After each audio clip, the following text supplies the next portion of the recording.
어머니는 자기 자리를 알아야 한다고들 말한다.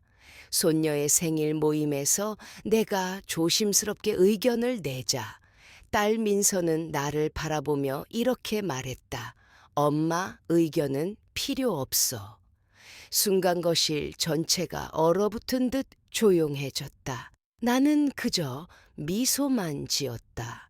왜냐하면 그 2주 전 나는 이미 조용히 유언장을 고쳐 그녀의 이름을 지워버렸기 때문이다. 며칠 후 장미경 변호사가 그 내용을 큰 소리로 읽어 내려갔을 때 민서의 자만스러운 웃음은 순식간에 사라졌다. 그 뒤에 어떤 일이 벌어졌는지는 직접 보아야 한다. 나는 늘 어머니는 자녀의 삶에 맞춰 자기 삶을 재구성한다고 믿어왔다. 43년 동안 내 세상은 민서의 세상에 맞춰졌다. 그녀가 수영 대회를 나갈 때마다 밤늦게까지 과제를 채점하며 시간을 쪼개 달려갔고 대학원 박사 논문 심사를 반년이나 미루기도 했다.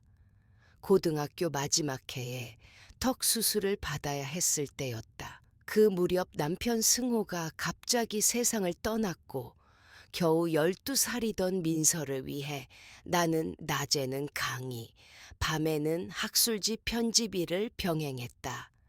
동료들은 나를 늘 뛰어난 학자라고 불렀지만 사실 나는 수없이 많은 순간에서 학문적 기회보다 가족을 먼저 택했다. 민서가 마케팅 회사를 시작했을 때 나는 퇴직연금에서 700만 원을 미리 찾아 첫 해의 어려움을 견디도록 도왔다. 조기 인출 벌금이 상당했지만 입 밖에 낸 적은 없었다.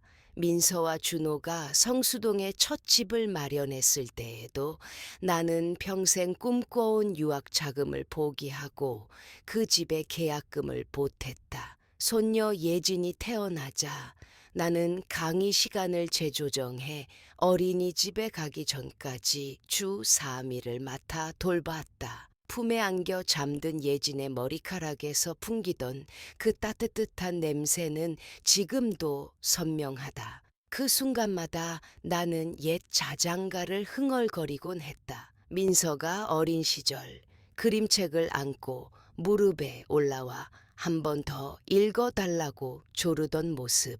초등학교 때 쓴 어버이날 카드에 또박또박 적힌 세상에서 제일 좋은 엄마라는 문장. 대학 졸업식 무대 위를 걸어갈 때 내 눈가에 고였던 눈물. 그 모든 기억은 여전히 내 안에 살아있다. 하지만 언젠가부터 딸의 눈은 더 이상 내 눈과 마주치지 않았다. 내 전화를 받지 않고 음성 사서함으로 넘겼고 내 제안은 억지 웃음과 빠른 거절로 돌아왔다.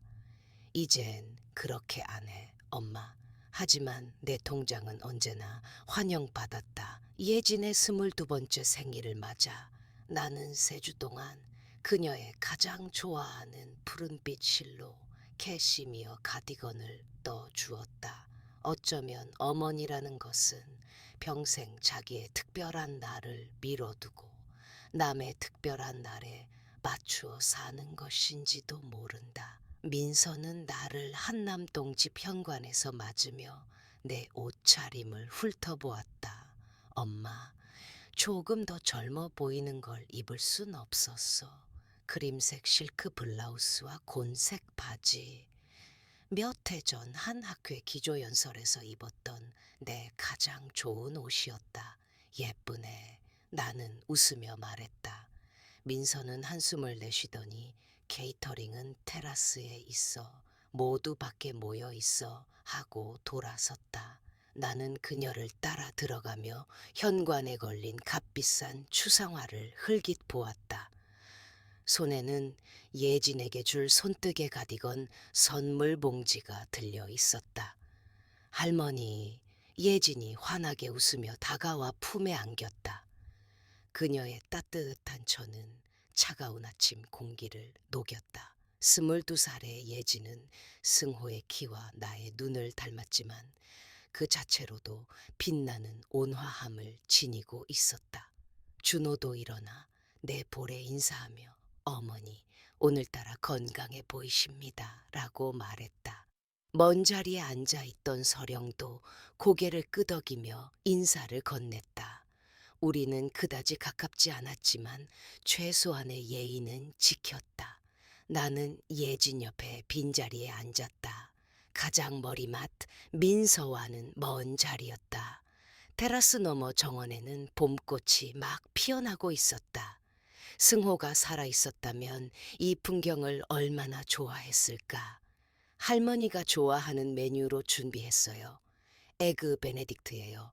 예진이 내 손을 꼭 잡았다. 정말 고맙구나. 내가 웃자 민서가 날카롭게 끼어들었다. 엄마, 제발 앉자마자 예진을 신문하지는 마. 괜찮아요. 예진은 서둘러 말했다. 오히려 할머니께 제 프로젝트 얘기를 하고 싶었어요. 지난 여름 할머니가 가르쳐 주신 전통 직조 문양을 활용하고 있거든요. 민서는 비식 웃으며 서령과 눈을 맞췄다. 그런 거 누가 요즘 해? 교수님이 보면 완전히 구식이라고 할 거야. 아니에요. 오히려 현대 디자인에서 전통 기법의 부흥이 큰 흐름이라고 들었어요. 예진이 단호히 맞섰다. 민서는 곧바로 말을 잘랐다. 우리 회사에 마커스 팀장이 있는데 디지털 텍스타일 렌더링을 엄청 잘해. 그런 게 훨씬 경쟁력 있지. 나는 예진의 어깨가 미세하게 굳는 것을 보았다. 속으로 실망했지만 말없이 웃음을 지으며 분위기를 지키려는 모습. 그건 바로 내 모습이기도 했다. 곧 케이터링 직원들이 아보카도 토스트와 작은 꽃잎으로 장식된 접시를 가져왔다. 대화는 준호의 승진과 서령이 계획 중인 주방 리모델링으로 옮겨갔다. 나는 묻는 말에만 짧게 대답하며 앉아 있었다. 그때 사위의 지인이 조심스럽게 물었다. 연희 교수님, 한울대학교에서 장학금의 선생님 이름이 붙는다던데 축하드립니다. 별일 아니에요. 나는 고개를 끄덕였다. 비전통적 여성 인문학 학생들을 위한 작은 지원일 뿐이에요. 엄마는 늘 그 학교에서 가르쳤지. 민서가 웃으며 덧붙였다. 이제 다 옛날 얘기지만 가볍게 던진 말이었지만 내 마음엔 무겁게 남았다. 34년이야. 나는 낮은 목소리로 정정했다. 지금도 명예교수 자문위원으로 남아있단다. 그래도 학교 건물도 낡고 생각도 낡았잖아. 민서는 태연히 손을 흔들었다. 예진이 대학 고를 때도 난 더 진취적인 데를 권했지. 너희 어머니는 언어학과 학과장이셨어. 존경받는 학자였어. 준호가 거들자 민서는 그건 그 시절 얘기지 라며 잘라냈다. 내 연구와 경력은 오래된 우유처럼 유통기한이 지나버린 것처럼 취급됐다. 식탁 위에 놓인 에그 베네딕트를 바라봤지만 더 이상 입맛은 없었다. 예진이 눈으로 물었지만 나는 억지로 미소만 지었다. 할머니, 사실 큰 부탁이 있어요. 예진이 조심스럽게 말했다. 코펜하겐 디자인 인턴십 지원서를 쓰고 있는데 할머니께서 제 에세이를 봐주시면 좋겠어요. 편집 실력이 전설적이잖아요. 물론이지, 기꺼이 봐줄게. 내가 대답하려는 순간 민서가 말을 잘랐다. 예진아, 너 아빠랑 나 이미 진로 컨설턴트한테 돈 주고 맡겨놨어. 굳이 할머니까지 귀찮게 하지 마. 귀찮은 게 아니야. 나는 담담히 말했다. 그리고 학문적 글쓰기와 창의산업 포트폴리오는 전혀 다르단다. 예진이 다시 입을 열었다. 사실 지원서에 영향을 준 전통적 요소에 대해 쓰라고 해서 할머니의 페루 직물 연구를 쓰고 있었는데 민서는 웃으며 잔을 내려놓았다.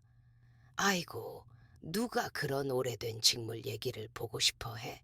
요즘은 디지털, 지속 가능성, 플랫폼이지.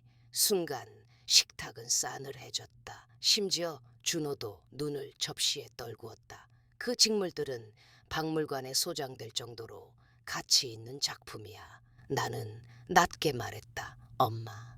민서는 목소리를 낮추고 무겁게 눌렀다. 옛날 연구가 중요한 건 알지만 예지는 미래를 봐야 해. 지금은 최첨단 산업에 들어가야 할 때라고. 나는 포크를 내려놓았다. 내 연구는 지금도 인용되고 있어. 지난달에도 석사과정 학생이 바로 그거야. 민서는 내 말을 자르며 모두를 향해 말했다. 엄마는 아직도 옛날 학문 속에 살아. 마치 비둘기 편지라도 쓰는 사람처럼. 서령은 억지 웃음을 지었고 준호는 잔을 만지작거렸다. 나도 이메일 보내. 민서야. 카톡도 하고 줌 회의도 해. 그런 게 문제가 아니야. 내가 단호히 말했다. 문제는 예진이 지금 필요한 건 현실적인 멘토링이라는 거야. 엄마의 조언은 시대에 뒤떨어져. 전 그렇게 생각 안 해요. 예진이 차분하지만 단호하게 끼어들었다. 민서의 얼굴이 굳어졌다. 그래서 22살이 된 지금도 집에 얹혀 살면서 뚜렷한 진로도 못 정하는 거잖아. 아직도 감상적인 전통 타령이나 하면서. 내 손이 가볍게 떨렸다. 물잔을 들고 깊게 숨을 고르며 말했다. 난 그저 예진이 자기 열정을 따랐으면 해. 그 순간 민서의 목소리가 공기를 가르며 날카롭게 쏟아졌다. 엄마 의견은 필요 없어. 우리한테 필요한 건 엄마의 동장뿐이야. 식탁은 숨조차 멎은 듯 고요해졌다. 심지어 창밖새 소리마저 멈춘 듯했다. 말들은 내 가슴을 후려치며 숨을 순간적으로 앗아갔다. 맞은편에 앉은 서령은 눈을 크게 떴고 준호는 놀란 표정으로 아내를 바라봤다. 민서야. 그가 낮게 속삭였지만 내 딸은 나를 외면한 채 눈길조차 주지 않았다. 의자에서 천천히 일어나 가방을 집어들었다. 손끝에 작은 봉투가 잡혀 있었다. 이건 내 거야, 예진아. 생일이 조금 늦었지만 축하해. 내 목소리는 담담했지만 마음속에서는 무언가가 무너져 내리고 있었다. 할머니, 제발 가지 마세요. 예진이 자리에서 벌떡 일어나 울먹이며 말했다. 나는 부드럽게 미소 지으며 거짓말을 했다. 갑자기 중요한 약속이 생각났구나. 그리고 민서를 향해 고개를 끄덕였다. 고마워. 오늘 점심 덕분에 많은 걸 배웠다. 내가 캐시미어 실로 정성껏 짠 하늘빛 카디건이 들어있는 선물 봉투를 의자 위에 올려두고 몸을 돌렸다. 엄마, 너무 과장하지 마세요. 민서의 목소리가 뒤에서 따라왔다.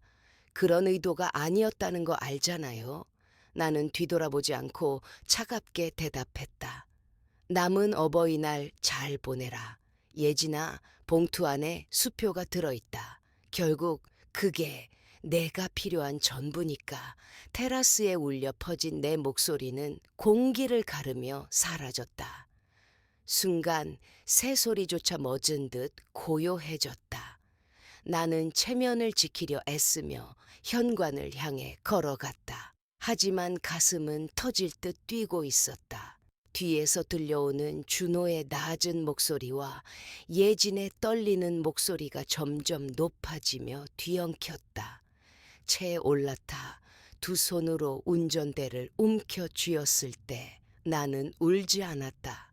대신 오래전 지워버렸던 번호로 손가락이 천천히 움직였다. 지수 법률사무소입니다. 다정한 목소리가 수화기 너머로 흘러나왔다. 저는 김서령입니다. 변호사님을 뵙고 싶습니다. 제 유언장에 관한 일입니다. 내 목소리는 놀라울 만큼 단단했다. 딸의 집에서 멀어지며 백미러를 통해 마지막으로 뒤를 보았다. 유리창 너머로 손짓하며 흥분하는 민서의 모습이 보였고 그 옆에서 예지는 여전히 걱정스러운 얼굴로 현관을 바라보고 있었다. 그 순간 깨달았다. 어떤 교훈은 너무 늦게 찾아오기도 한다는 것을. 그러나 이제라도 배울 준비가 되어 있었다. 조용한 행동 속에 힘이 있다는 것을, 그리고 그 행동에는 반드시 결과가 따른다는 것을.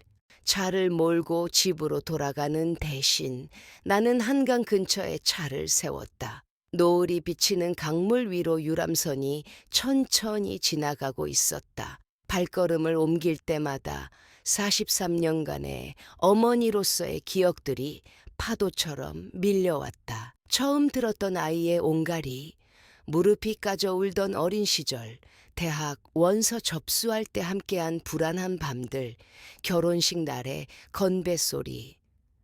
모든 순간이 이 자리로, 이 결심으로 이어진 듯했다. 어머니의 의견은 필요 없어. 통장만 있으면 돼. 민서가 던진 그 말이 다시 귓가를 때렸다. 나는 늘 사랑이란 이름으로 희생만을 선택해왔다. 하지만 오늘 나는 깨달았다. 그것은 사랑이 아니라 자기 위안이었을지도 모른다는 것을. 법률사무소는 도심 빌딩 5층에 자리 잡고 있었다. 높은 창문으로 들어오는 햇살은 밝았지만 내 마음은 여전히 무거웠다. 서령 씨, 지수 변호사가 은빛 머리를 정리하며 들어왔다. 우리는 30대 시절부터 아는 사이였다. 남편이 세상을 떠난 후 그녀가 나에게 보험 문제를 도와줬던 그때부터였다. 급히 연락 주셔서 놀랐습니다. 그녀가 진지한 얼굴로 앉으며 말했다. 제 유언장을 바꾸고 싶습니다. 내 말은 망설임 없이 흘러나왔다. 민서를 완전히 제외하고 전부 예진에게 물려주고 싶습니다. 지수는 잠시 눈을 크게 뜨더니 곧 메모장을 펼쳤다. 이건 큰 변화입니다. 이유를 물어봐도 될까요? 나는 창밖의 회색 하늘을 바라보며 천천히 입을 열었다. 오늘 딸은 내 존재 가치를 돈으로만 규정했습니다. 학자로서도, 어머니로서도, 인간으로서도 나를 인정하지 않았습니다. 더 이상 그 무시에 보답할 이유가 없습니다. 지수는 말없이 내 얼굴을 살폈다. 단지 법적인 절차를 검토하는 것이 아니라 내 마음이 정말 확고한지를 확인하는 듯했다. 이 결정은 가족 관계를 돌이킬 수 없게 만들 수도 있습니다. 그녀가 조심스럽게 말했다. 나는 고개를 끄덕였다. 이미 깨져 있던 관계일 뿐입니다. 이제는 단지 그 사실을 인정할 뿐이에요. 내 목소리는 오래된 벽돌처럼 단단했고 동시에 무너져 내린 세월의 무게를 담고 있었다. 나는 예정된 일상들을 그대로 이어갔다. 화분에 물을 주고 매주 참석하는 독서 모임에 나갔으며 봄마다 지역 대학에서 맡아온 강의를 준비했다. 겉으로 보기엔 모든 것이 평온했다. 그러나 내면에서는 지각판이 느리게 움직이고 있었다. 민서는 2번 전화를 걸어왔다. 첫 번째 메시지는 사과와 변명이 뒤섞인 목소리였다. 엄마, 점심때 내가 하려던 말 오해한 거예요. 일이 많아서 신경이 예민했어요. 전화 좀 주세요. 2번째 전화는 사흘 뒤였다. 엄마, 진짜 너무 유치하게 구는 거 아니에요? 그 정도 일로 왜 이렇게 길게 끄는 거예요? 나는 그 어떤 전화에도 답하지 않았다. 평생 처음으로 나는 서둘러 상황을 덮거나 내 상처를 숨기지 않았다. 침묵은 불편함에서 익숙함으로 바뀌어갔다. 준호는 가끔 중립적인 문자들을 보냈다. 오늘 거래처 저녁 있습니다. 동네 축제에 다녀왔어요. 이번 주말 날씨 좋네요. 나도 같은 방식으로 공손하고 짧게 답했다. 우리는 마치 정상적인 가족인 듯 연극을 하고 있었고, 놀랍게도 나는 그 역할에 익숙해져 갔다. 예지는 달랐다. 2번이나 찾아와 커피를 들고 부엌 식탁에 앉았다. 눈빛에는 진심 어린 걱정이 담겨 있었다. 할머니, 진짜 괜찮으세요? 2번째, 찾아온 날, 내가 튤립 줄기를 잘라 꽃병에 꽂는 걸 바라보며 물었다. 괜찮아, 예지나. 그저 생각을 조금 정리하고 있는 중이란다. 나는 가위를 조심스레 움직이며 대답했다. 엄마가 속상해하고 있어요. 그러나 예진의 목소리에는 확신이 부족했다. 그 얘기를 직접 너한테 했니? 내가 물었다. 예진은 시선을 커피잔으로 떨구었다. 정확히는 아니고 그냥 할머니가 너무 예민하다고, 곧 괜찮아질 거라고. 나는 또 다른 튤립을 꽂으며 되물었다. 넌 어떻게 생각하니? 예진은 잠시 망설이다가 잔인했다고 생각해요. 사실 예전부터 그랬던 것 같아요. 근데 그날에서야 분명히 보였어요. 라고 말했다. 나는 그녀의 손을 꼭 잡았다. 사람 사이의 관계는 나이가 들수록 변한단다. 거리를 두고서야 더 선명하게 보이는 것들도 있어. 할머니, 용서하실 거예요? 예진이 조심스럽게 물었다. 나는 잠시 생각한 뒤 고개를 저었다. 용서가 핵심은 아니야. 이해가 핵심이지. 서로의 한계를 인정하는 것, 그게 필요해. 예지는 고개를 끄덕였지만 내가 말한 의미를 다 알지는 못했다. 당연했다. 아직 유언장의 존재를 모르는 그녀였으니까. 재산계획 회의 일주일 전, 민서는 아무 예고도 없이 현관에 나타났다.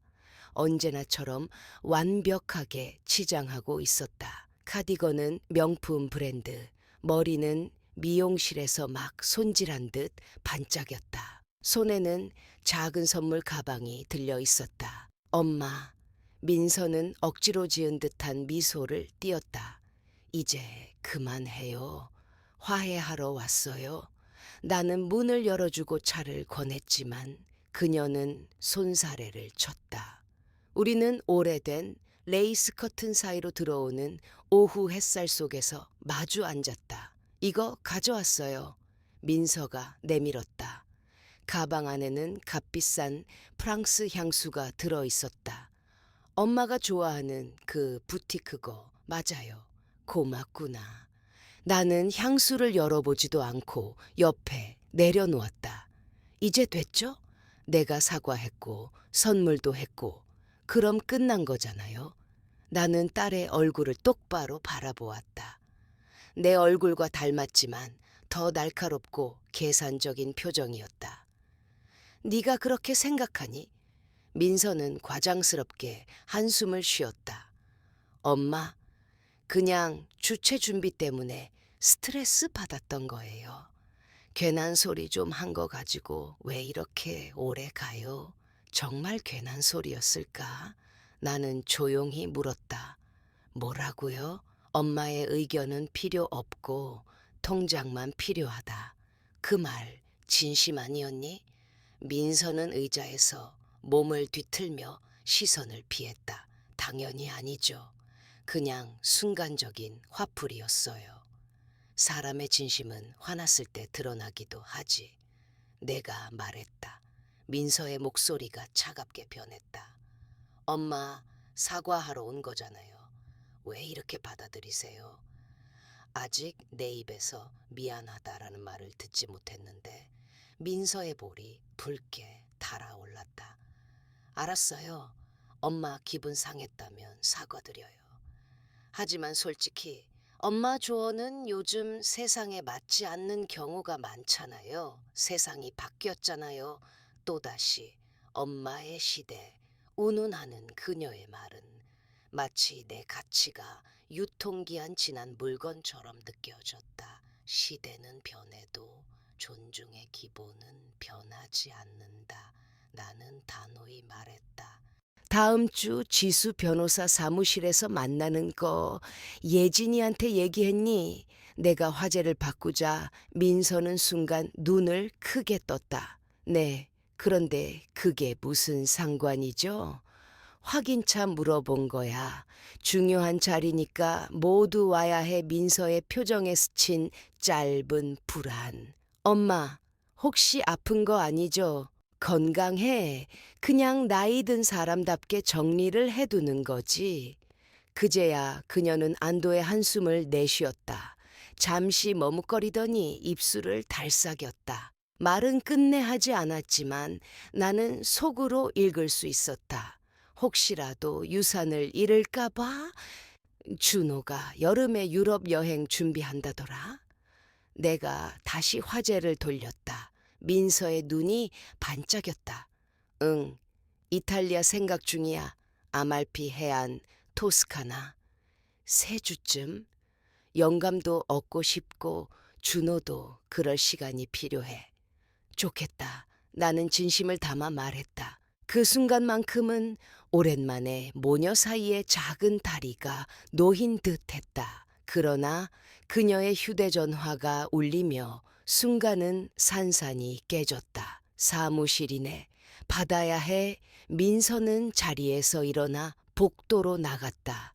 프로페셔널한 목소리로 통화하는 딸을 멀리서 들으며 나는 방 안에 홀로 남았다. 잠시 후 그녀는 가방을 들고 돌아왔다. 엄마, 미안해요. 고객 긴급 건이 생겨서. 알았다. 나는 자리에서 일어나 현관까지 배웅했다. 그럼 이제 우리 괜찮은 거죠? 그녀가 마지막으로 물었다. 나는 애써 웃으며 대답을 피했다. 다음 주 지수 변호사 사무실에서 보자. 민서는 순간 망설였지만 곧 내 볼에 형식적인 입맞춤을 남기고 떠났다. 엄마, 이 향수 꼭 써봐요. 요즘 파리에서 다들 이거 쓴대요. 문이 닫히자 나는 그 향수를 욕실 찬장 속 깊숙이 넣어두었다. 그날 밤 나는 지수 변호사에게 전화를 걸어 회의 준비를 다시 확인했다. 다 준비됐습니다. 가족들에게는 상속 계획 업데이트라고만 전달했습니다. 불필요한 긴장감을 주지 않도록 했습니다. 서류는 다 되었죠? 네, 전부 준비됐습니다. 괜찮으세요? 이런 문제는 시간이 지나면 회복되기도 합니다. 나는 고개를 저었다. 나는 앙심으로 이러는 게 아니에요. 오히려 이제야 제대로 이해했어요. 필요한 걸 알겠습니다. 그럼 수요일 오후 2시에 뵙겠습니다. 그날 밤 꿈에 승호가 나타났다.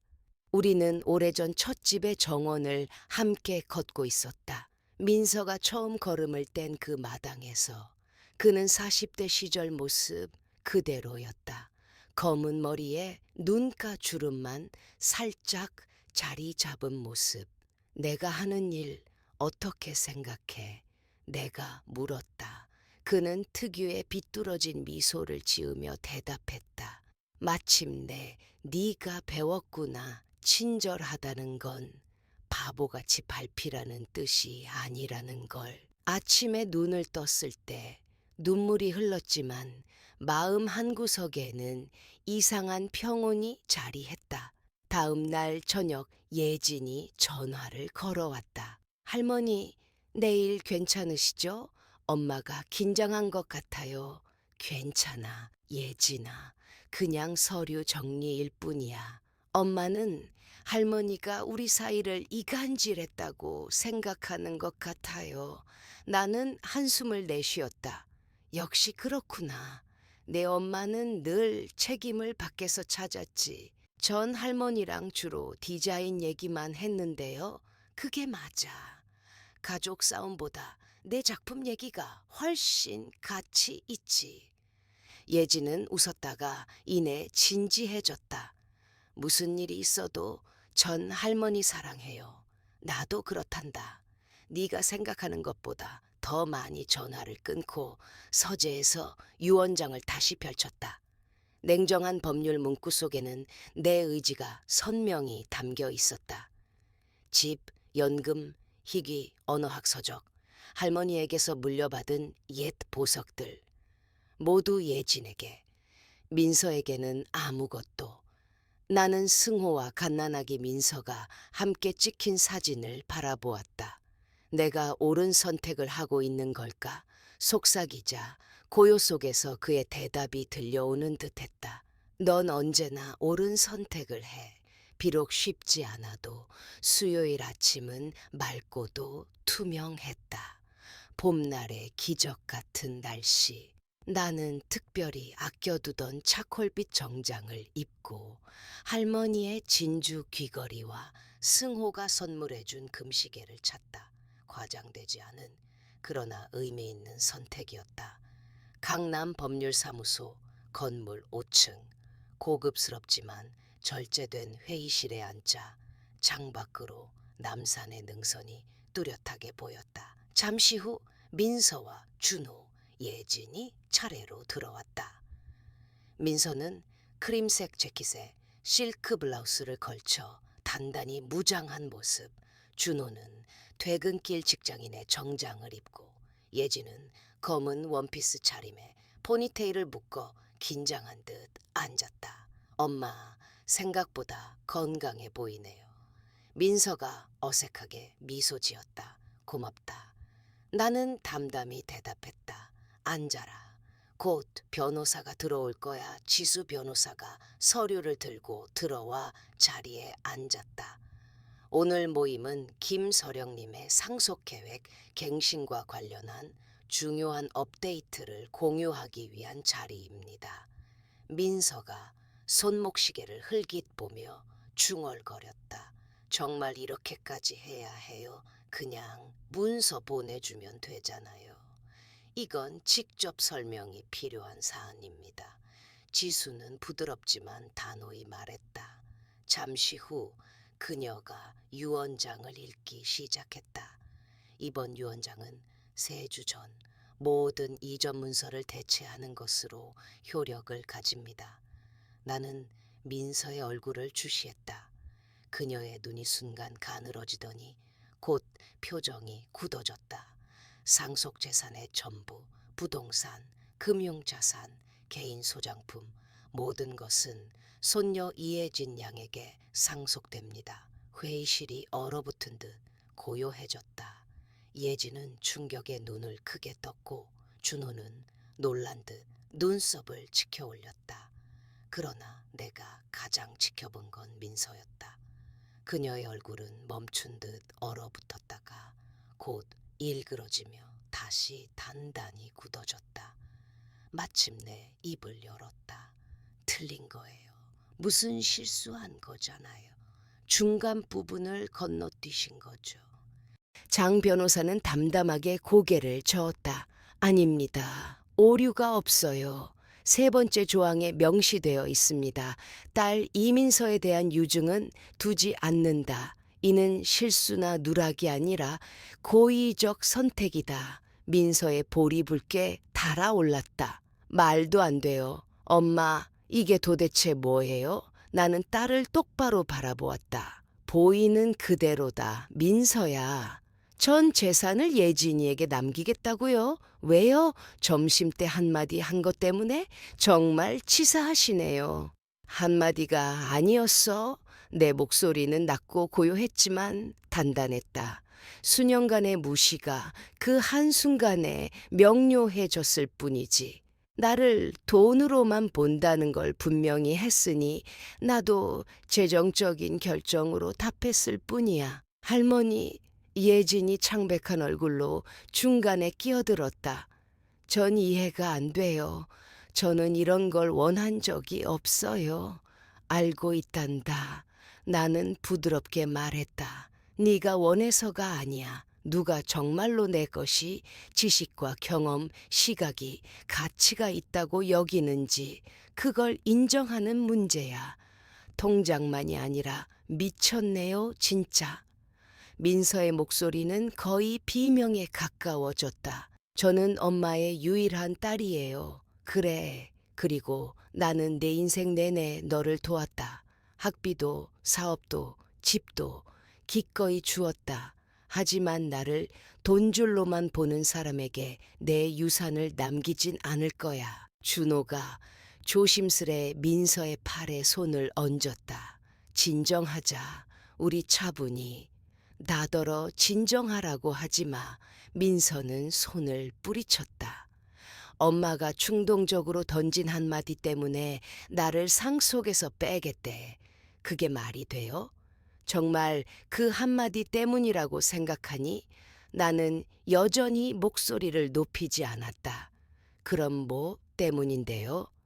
오래전부터 내 말을 구식이라며 잘라온 것, 내가 말할 때마다 끼어들고 내 연구를 먼지 쌓인 과거라 부른 것, 그리고 예진에게도 내 의견은 들을 필요가 없다는 듯 가르쳐 온 것, 그 오랜 시간의 결과야. 불공평해요. 민서가 항의했다. 저는 엄마를 존중해왔. 아니, 내 말이 그녀의 말을 잘랐다. 내 스스로도 놀랄 만큼 단호했다. 그렇지 않았어. 브런치 자리에 그 한마디는 내가 오랫동안 의심해 온 걸 확인시켜 준 것 뿐이야. 넌 나를 지혜를 전할 엄마가 아니라 재정 자원으로만 봤어. 김 어머님, 장 변호사가 조심스레 끼어들었다. 문서 설명을 계속해도 될까요? 나는 가볍게 고개를 끄덕였다. 그녀가 조항들을 차례로 읽는 동안 나는 가족의 얼굴을 살폈다. 예지는 눈동자가 바쁘게 오가며 압도된 기색이었고 준호는 깊게 불편해하며 의자에 몸을 고쳐 앉았다. 그리고 민서, 나의 유일한 딸은 충격과 분노, 그리고 다른 어떤 것, 아마도 배신감과 뒤늦은 자각 사이에서 흔들리는 눈으로 나를 응시했다. 이상으로 요약을 마칩니다. 장 변호사가 서류를 덮었다. 법적 기술적 부분에 관해 질문 있으신가요? 있죠? 민서가 얼음처럼 식은 목소리로 물었다. 이게 합법입니까? 전적으로 합법입니다. 장 변호사가 또렷하게 답했다. 유언자는 자신의 재산을 자유롭게 처분할 권리가 있습니다. 정신적 능력이 온전하고 강요가 없었다는 전제했어요. 정신이 온전했는지 그걸 확인하셨나요? 민서는 정신이라는 단어를 비꼬듯 강조했다. 확인했습니다. 장 변호사의 어조가 더 단단해졌다. 검토 참관한 두 번째 변호사의 확인도 있습니다. 민서는 불꽃이 있는 눈으로 나를 쏘아보았다. 그러니까 이건 엄마가 기분 나쁜 하루 보냈다고 벌 주는 거네요. 벌이 아니야. 나는 평온하게 말했다. 결과야. 그리고 그날은 나쁜 하루가 아니라 오래된 무시가 드러난 날이었어. 민서는 벌떡 일어났다. 믿을 수가 없네요. 제가 엄마한테 얼마나 했는데. 나는 한쪽 눈썹을 살짝 올렸다. 네가 나한테 한 게 뭐였지? 그녀는 잠깐 머뭇거리다가 말을 이었다. 병원 갈 때 누가 모셔다 드리는데요. 새 컴퓨터 설치해 준 사람은 누구고요? 휴가 가자고 초대한 건 또 누구예요? 병원은 준호가 데려다 줬고 컴퓨터는 예진이 설치해 줬지. 나는 낮게 말했다. 그리고 휴가는 초대 뒤에 이어지는 건 내 옷차림과 내 의견, 그리고 나라는 사람 전체를 깎아내리는 말들이었어. 그건 배려가 아니지 정말 불공평해요.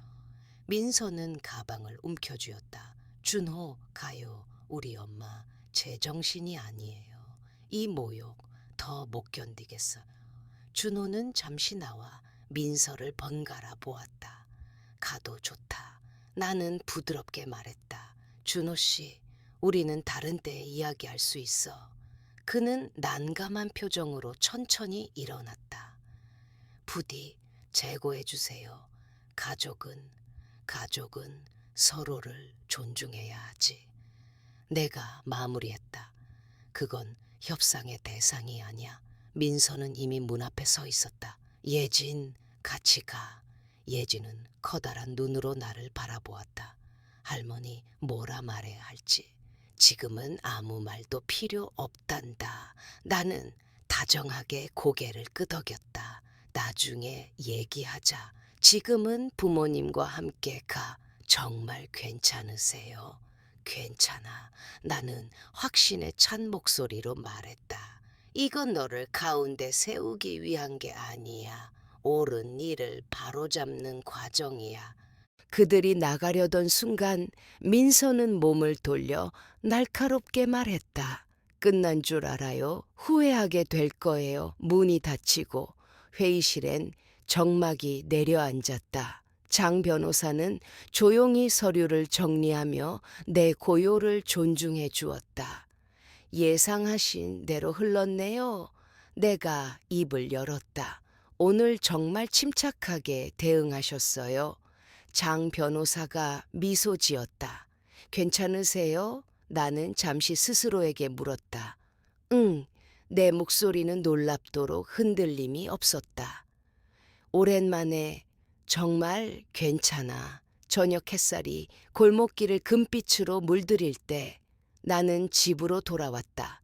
가벼웠다. 누군가를 아프게 했다는 승리감 같은 건 없었다. 그런 건 애초에 존재하지 않는다. 다만 사실이 마침내 말해졌다는 감각, 그리고 그 사실이 주는 고요한 평화만이 있었다.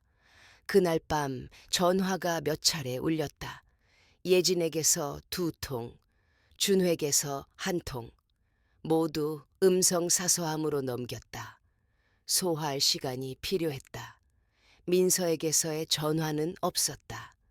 나는 뜻밖의 깊게 잤고 아침이 밝자 어떤 폭풍이 와도 맞을 준비가 되어 있었다.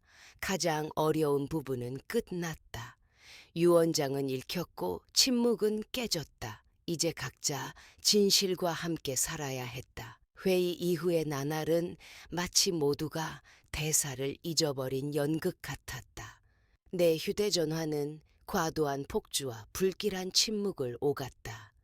민서의 방식은 예측 가능했다.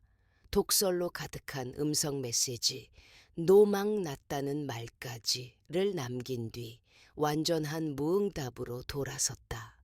준호는 간헐적으로 사과조의 문자를 보냈지만 어떤 입장도 밝히지 않았다. 가장 복잡했던 건 예진이었다. 불안이 묻어나는 문자들, 그리고 며칠 뒤 도착한 2통의 손편지, 단정한 필체로 적힌 질문과 고백들. 나는 모두에게 같은 온도의 평정으로 답했다. 준호에게는 개인적으로 악감정이 없음을 짧게 알렸고, 예진에게는 어느 편을 들게 만들지 않으면서 나의 의도를 차분히 설명한 답장을 보냈다. 민서의 침묵에는 같은 침묵으로 응대했다. 일주일쯤 지나 비 내리던 화요일 오후 초인종이 울렸다. 문을 열자 젖은 정장을 입은 준호가 머뭇거리는 표정으로 서 있었다.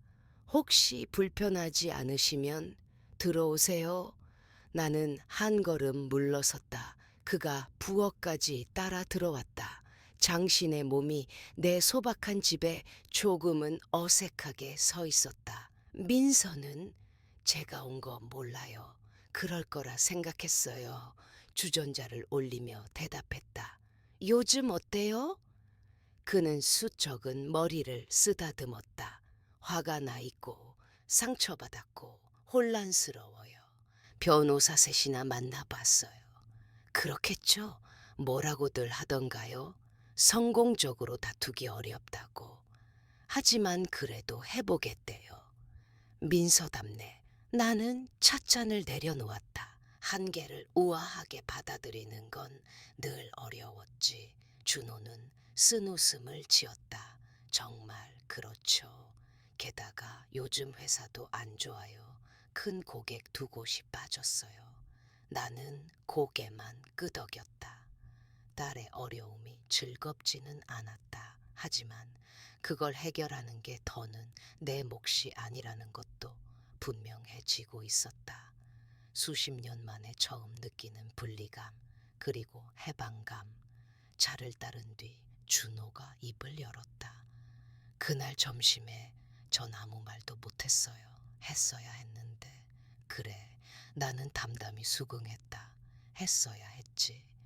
그는 내 직설에 살짝 움찔했다. 전 대립에 약해요. 대부분이 그렇지. 나는 인정했다. 하지만 때때로 침묵은 또 다른 형태의 잔인함이 돼. 빗소리가 창을 두드리는 사이 우리는 따뜻한 찬물로 어색함을 덜었다. 내 결정을 바꾸어 달라고 오신 건 아니겠죠?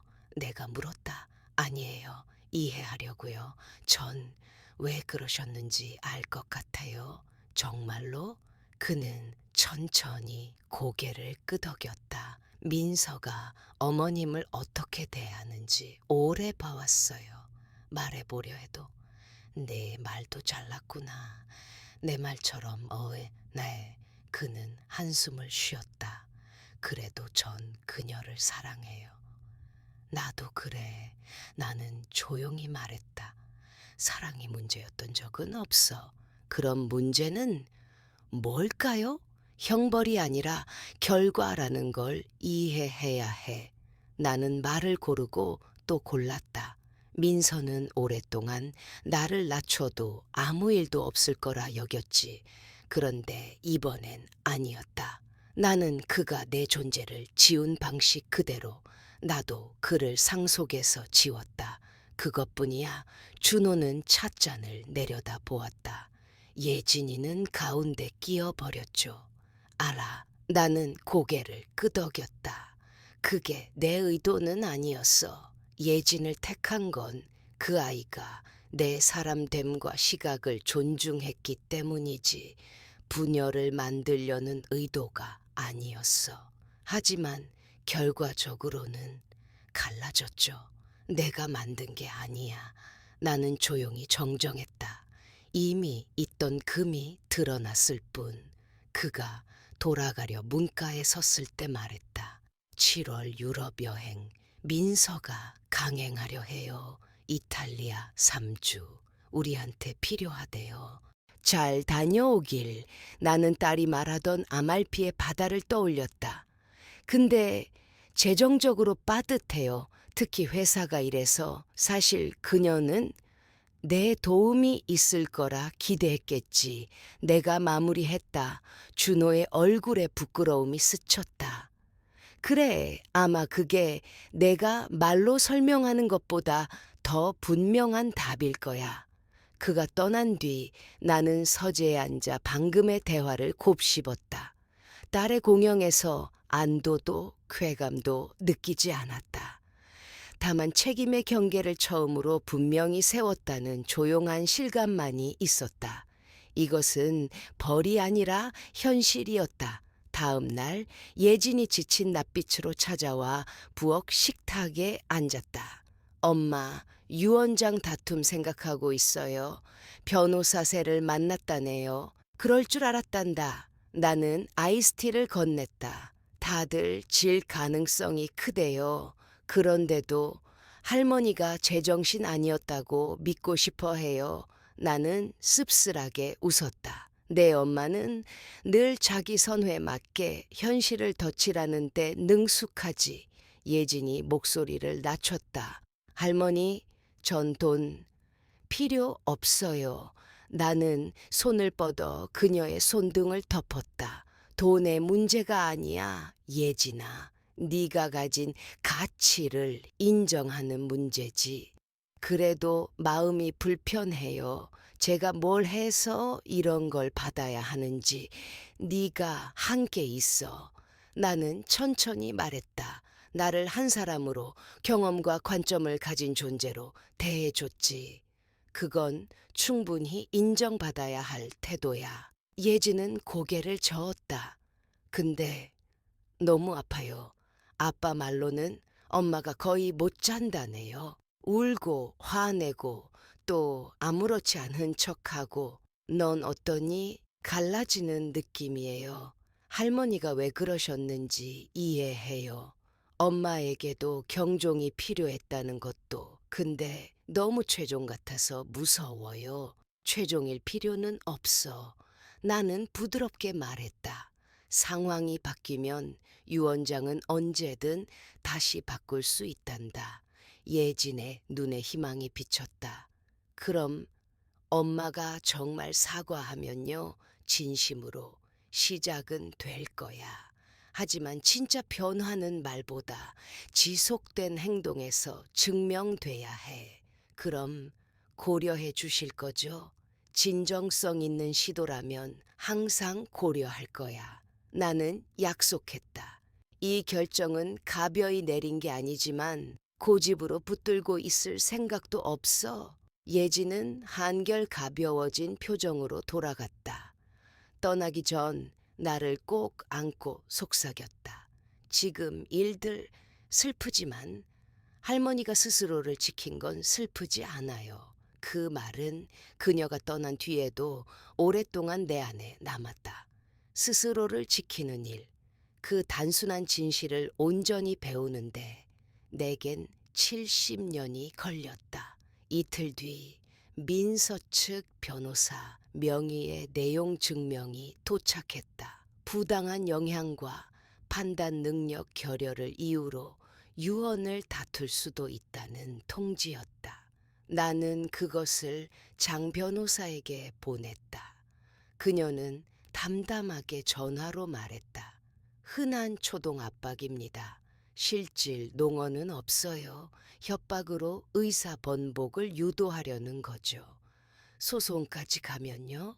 그땐 어르신의 정신적 능력과 오랜 기간의 관계 양상을 문서로 충분히 제시하면 됩니다. 지극히 합리적인 처분이었음을 입증할 수 있어요. 법적으로 튼튼합니다.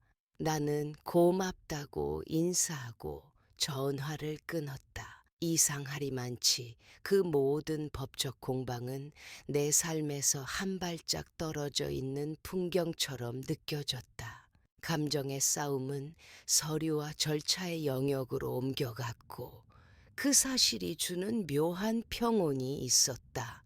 법적 싸움은 더 이상 감정의 영역이 아니라 서류와 전략의 문제로 넘어가 있었다. 이상하게도 그 변화 속에서 오히려 평온이 깃들었다. 그날 밤 준에게서 메시지가 왔다. 이탈리아 여행 취소. 더는 계획할 힘이 없어.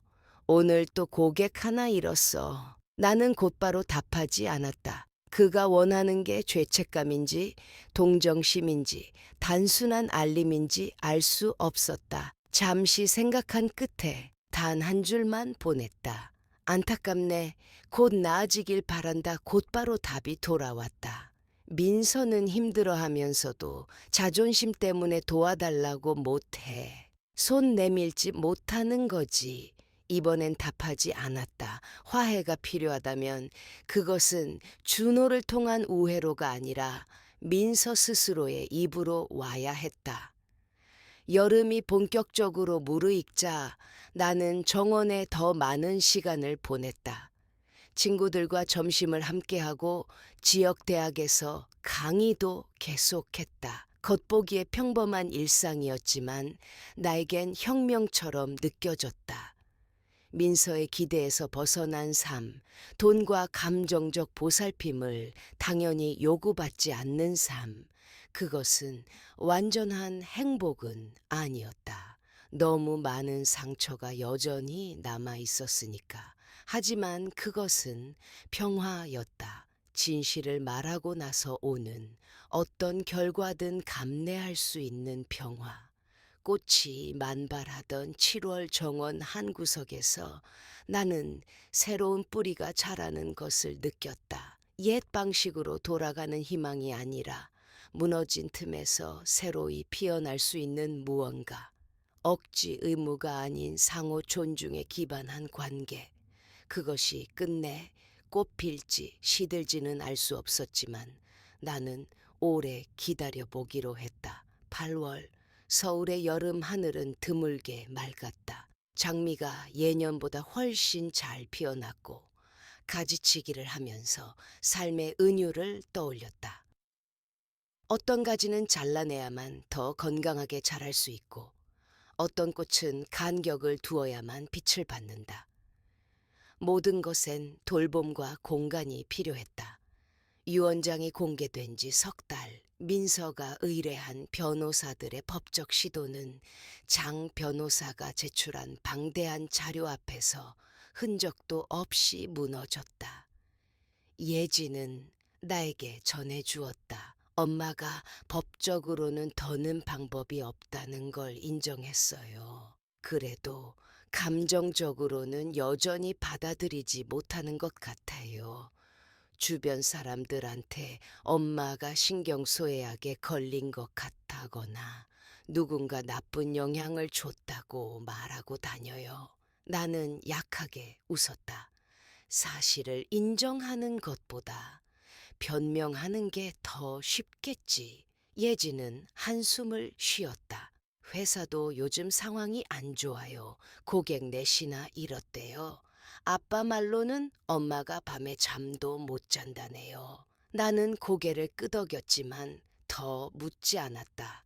그들의 문제를 해결하는 건 더 이상 내 몫이 아니었다. 며칠 뒤 준호에게서 메시지가 왔다.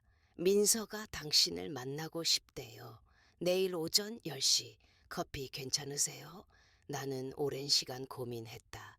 이 만남이 무엇을 의미할까? 어떤 결과가 만족스러운 걸까? 결국 답장을 보냈다. 좋습니다. 내일 오전 10시 드리프트 카페에서. 그곳은 민서가 대학생이던 시절 가끔 함께 앉아 이야기하던 작은 카페였다. 성공이라는 갑옷을 입기 전 조금은 더 부드러웠던 그녀를 떠올리게 하는 장소. 나는 15분 먼저 도착해 구석 자리에 앉았다. 정확히 10시에 문이 열리고 민서가 들어왔다. 평소의 완벽한 외모가 아니라 어딘가 흐트러진 머리, 엷어진 화장, 예전보다 수척해 보였다. 엄마, 그녀가 앉으며 말했다. 목소리엔 온기도 적대감도 없었다. 단지 중립, 민서. 나 역시 담담히 대답했다. 짧은 정적 끝에 그녀가 먼저 말을 꺼냈다. 알잖아요. 왜 만나자고 했는지. 어느 정도는. 하지만 내 입으로 듣고 싶구나. 민서는 커피잔을 감싸 쥔 채 숨을 골랐다. 회사 상황이 안 좋아요. 큰 고객들을 잃었어요. 경제도 어렵고 대출금도 있고 말끝을 흐리던 그녀가 결국 내 눈을 피하며 속삭였다. 재정적 도움이 필요해요. 유산의 일부를 미리 받을 수 있을까 해서 나는 고개를 끄덕였다. 결국 그 얘기구나. 잠시 침묵이 흘렀다. 내가 조용히 덧붙였다. 혹시 이 만남에서 돈 얘기 말고 다른 이야기도 할 수 있을 거라 생각하진 않았니? 민서가 눈을 치켜떴다. 엄마? 결국 사과 원하시는 거죠? 브런치 자리에서 한마디 했던 걸 사과하면 끝난다고 생각한다면 그건 시작일 뿐이야. 나는 부드럽게 말했지만 단호했다. 중요한 건 그 말이 네 태도의 일부였다는 걸 인정하는 거다. 오래도록 나를 구식으로 쓸모없는 존재로 오직 돈으로만 봐왔다는 걸. 민서는 무겁게 한숨을 내쉬었다. 그래요. 미안해요. 상처 줬다는 건 알아요. 스트레스를 괜히 엄마한테 풀었어요. 하지만 그게 그렇게 큰 문제였나요? 내가 필요한 건 변명이 아니야. 나는 그녀를 바라보며 말했다. 나는 너의 어머니지만 동시에 한 사람으로서, 학자로서 삶의 경험을 가진 존재야. 그걸 존중받길 원했어. 그녀는 혼란스러워하며 커피를 내려다 봤다. 결국 돈 문제가 아니란 거네요. 존중의 문제. 그래. 나는 고개를 끄덕였다. 언제나 그랬어. 대화는 구체적 결론 없이 끝났다. 그녀는 돌아가기 전 생각해 볼게요 라는 말을 남겼다. 표정 속에는 여전히 돈에 대한 집착이 남아 있었지만 아주 미묘한 변화도 있었다. 며칠 후 예진이 전해왔다. 엄마가 상담을 시작했대요. 주 2회. 직접 말은 안 하지만 할머니 덕분인 것 같아요. 나는 놀랐지만 기뻤다. 그리고 예진이 덧붙였다. 엄마가 제게 회사 일을 도와달라고 했어요. 특히 고객 관리 부분에서요. 나는 웃었다. 좋은 징조네. 네가 가진 따뜻함은 네 엄마에게 꼭 필요한 부분이지.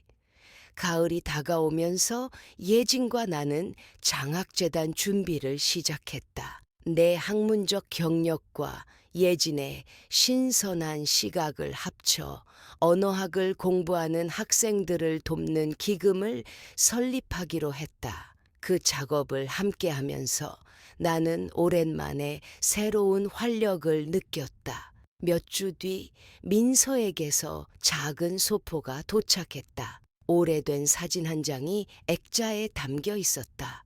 젊은 리처드가 갓 태어난 민서를 안고 있는 사진.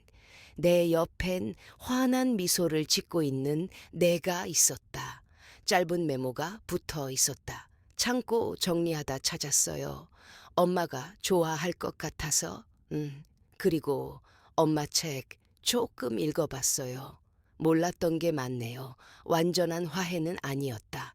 하지만 인정이었다. 그걸로 충분했다.